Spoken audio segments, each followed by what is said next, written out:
வணக்கம் மக்களே, welcome back to நேற்று இன்று நாளை. இன்னைக்கு நம்ம வீடியோல நோ குக் பச்சைப்புளி ரசம் எப்படி பண்ணலாங்கிறத தான் பார்க்க போறோம். ஆக்சுவலி இது ஒரு no oil no boil recipe தான். 5 நிமிஷத்துக்குள்ளேயே நீங்க ரசம் ரெடி பண்ணிடலாம். இந்த ரசத்தை சூடான சாதத்து மேல, அதுவும் குழஞ்ச சாதத்து மேல போட்டு பிசைஞ்சு சாப்பிடும்போது ரொம்ப நல்லா இருக்கும். தொட்டுக்கிறதுக்கு உங்களுக்கு பிடிச்ச காய் இல்லைன்னா சைட் டிஷ் வச்சு நீங்க சாப்பிடலாம். டேங்கியா ஸ்பைசியா இருக்கிற இந்த ரசம் உடம்புக்கு ரொம்ப நல்லது. யூஸ்வலா புளியை நல்லா கொதிக்க விட்டு பச்சை வாசனை போக விடுவோம். ஆனா சர்ப்ரைசிங்லி இந்த ரசத்துல அவ்வளவு புளியோட பச்சை வாசனையே தெரியலங்க. அது காரணம் பாத்தீங்கன்னா நம்ம இடிச்சு சேர்க்கிற பொருட்கள் தான். புளிப்பு பொறுத்த வரைக்கும் உங்க வீட்டுக்கு ஏற்ற மாதிரி நீங்க தண்ணி சேர்த்து புளிப்பை அட்ஜஸ்ட் பண்ணிக்கலாம். இந்த கொங்குநாடு ஸ்பெஷல் ரசம் நான் எப்படி பண்ணங்கிறத பாக்குறதுக்கு முன்னாடி நம்ம சேனலுக்கு நீங்க ஃபர்ஸ்ட் டைம் வரீங்கன்னா மறக்காம சப்ஸ்கிரைப் பண்ணுங்க. முதல்ல இந்த ரசம் பண்றதுக்கு புளியை ஊற வச்சுக்கணும். கோலிகுண்டு சைஸ் புளியை நான் தண்ணியில ஊற வச்சிருக்கேன். நல்லா ஊறினதுக்கு அப்புறமா ஒரு 2-3 தடவை தண்ணி சேர்த்து நம்ம கரைச்சிக்க போறோம். புளி இருக்கிற புளிப்பெல்லாம் போற வரைக்கும் நம்ம தண்ணி சேர்த்து கரைச்சிக்கலாம். கரைச்ச புளியை வடிகட்டி வச்சு வடிகட்டிக்கோங்க. 2-3 தடவை இதே மாதிரி நீங்க தண்ணி சேர்த்து கரைச்சிட்டு அதுக்கப்புறம் வடிகட்டிக்கணும். இந்த ரசம் பொறுத்த வரைக்கும் நம்ம குக் பண்ண போறது கிடையாது. அதனால நீங்க யூஸ் பண்ண போற பவுல், பாத்திரம், உங்க கை, புளி, அதுக்கப்புறமா யூஸ் பண்ற ஸ்பைசஸ் எல்லாத்தையுமே ரொம்ப கிளீனா பாத்துக்கணும்.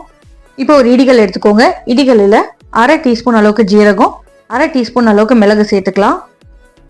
ஜீரகம் மிளகை முதல் நல்லா தட்டிக்கலாம். உங்களுக்கு 1க்கு 2 தான் இடிப்படும். முடிஞ்ச அளவுக்கு நீங்க மிளகை நல்லா ஃபைனா இடிச்சுக்கோங்க. ஜீரகம் உங்களுக்கு ஃபைனா பொடியாது. உங்ககிட்ட இடிகள் இல்லைன்னா மிக்சி ஜாரில் போட்டு 2-3 தடவை பல்ஸ் பண்ணீங்கன்னா உங்களுக்கு பொடியாயிடும். வெங்காயம், பூண்டு, கருவேப்பிலை, கொத்தமல்லி எல்லாம் நீங்க யூஸ் பண்றதுக்கு முன்னாடி நல்லா வாஷ் பண்ணிக்கோங்க.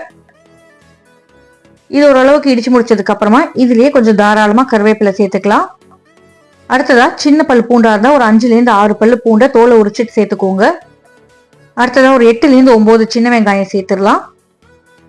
இது கூடவே நான் கொஞ்சமா கட்டி பெருங்காயம் சேர்த்திருக்கேன். பெருங்காயம் சேர்க்கறது ஆப்ஷனல் தான். எனக்கு ரசம்னா பெருங்காயத்தோட வாசனை நல்லா இருந்தா தான் பிடிக்கும். அதனால நான் பெருங்காயம் சேர்த்திருக்கேன். உங்களுக்கு வேண்டாம்னா நீங்க ஸ்கிப் பண்ணிக்கலாம். பச்சை மிளகாய் ஒரு பாதி அளவுக்கு சேர்த்துக்கோங்க. நல்ல காரமான பச்சை மிளகாய்னா 1/4 சேர்த்தா போதும். இல்ல காரம் இல்லாத பச்சை மிளகாய் தான் நீங்க யூஸ் பண்றீங்கன்னா பாதி பச்சை மிளகாய் சேர்த்துட்டு இடிச்சுக்கோங்க.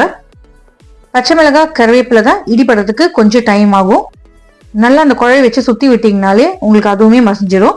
கடைசியா கொஞ்சமா கொத்தமல்லி சேர்த்துட்டு நம்ம மறுபடியும் இடிச்சுக்கலாம். இந்த விழுது நல்லா நைஸா அரையணும்னு இல்லைங்க, அப்படியே 1க்கு 2 அரைஞ்சாலே போதும். அதோட ஃபிளேவர் எல்லாம் நம்மளுக்கு இறங்கணும், அவ்வளவுதான். இப்ப நம்மளோட புளி தண்ணி ரெடியா இருக்கு, அரவையும் ரெடியா இருக்கு. ரெண்டுத்தையும் ஒன்னா கலந்தோம்னா நம்மளோட ரசம் ரெடி.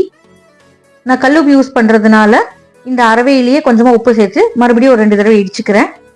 நீங்க பொடி உப்பு யூஸ் பண்றீங்கன்னா டைரக்டாவே யூஸ் பண்ணிக்கலாம்.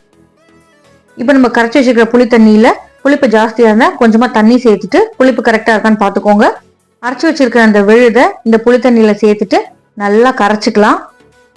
நல்லா இந்த மாதிரி கை போட்டு கரைக்கும் போது நம்ம கை சூட்லயே பச்சை வாசனை கொஞ்சம் போயிடும்.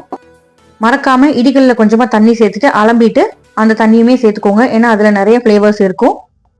நல்லா கலந்து விட்டுட்டு ஒரு 2 சின்ன வெங்காயத்தை பொடி பொடியா நறுக்கி சேர்த்துருங்க. வாசனைக்கு கொஞ்சமா பச்சை கருவேப்பிலையே கையிலேயே அப்படியே கிழிச்சு போட்டுடலாம். கொஞ்சமா கொத்தமல்லியை பொடி பொடியா நறுக்கிட்டு மேல தூவி விட்டுட்டு கலந்து விட்டீங்கன்னா நம்மளோட பச்சை புளி ரசம் ரெடி ஆயிடும். இப்ப சொல்லுங்க, இந்த ரசம் ரொம்ப சிம்பிள் தானே? No cooking, no oil, no boil. டக்குன்னு ஒரு 5 நிமிஷத்துக்குள்ள பசிக்குதுன்னா இந்த ரசத்தை நீங்க ரெடி பண்ணிடலாம். டைஜஷனுக்குமே ரொம்ப நல்லது. சூடான சாதத்து மேல இந்த ரசத்தை போர் பண்ணி கலந்து சாப்பிட்டு என்ஜாய் பண்ணுங்க. இந்த ரசத்தை ஒரு தடவையாவது உங்க வீட்டுல ட்ரை பண்ணி பாருங்க. ட்ரை பண்ணி பார்த்துட்டு உங்களுக்கு பிடிச்சிருக்காங்கிறத எனக்கு கமெண்ட்ஸ்ல சொல்லுங்க. உங்களுக்கு பானிபூரி தண்ணி பிடிக்கணும், இந்த ரசம் கண்டிப்பா பிடிக்கும். ரொம்ப நாளா இந்த ரசம் நான் ட்ரை பண்றதுக்கு யோசிச்சுட்டு பயந்துட்டு இருந்தேன். பட் ட்ரை பண்ணி பார்த்தோன்னே எனக்கு ரொம்ப பிடிச்சது. நம்ம சேனல்ல இன்னும் நிறைய ரசம் ரெசிபிஸ் இருக்கு. டைம் இருந்தா அதையுமே செக் பண்ணி பாருங்க. இந்த வீடியோ உங்களுக்கு பிடிச்சிருக்கும்னு நினைக்கிறேன். நம்ம சேனலுக்கு நீங்க ஃபர்ஸ்ட் டைமா வரீங்கன்னா லைக் பண்ணுங்க, ஷேர் பண்ணுங்க, மறக்காம சப்ஸ்கிரைப் பண்ணுங்க. இன்னொரு நல்ல வீடியோவோட உங்களை நாளைக்கு சந்திக்கிறேன். Until then, take care, bye bye, have a great day. Thanks for watching. Try பண்ணி பார்த்துட்டு மறக்காம கமெண்ட் பண்ணுங்க.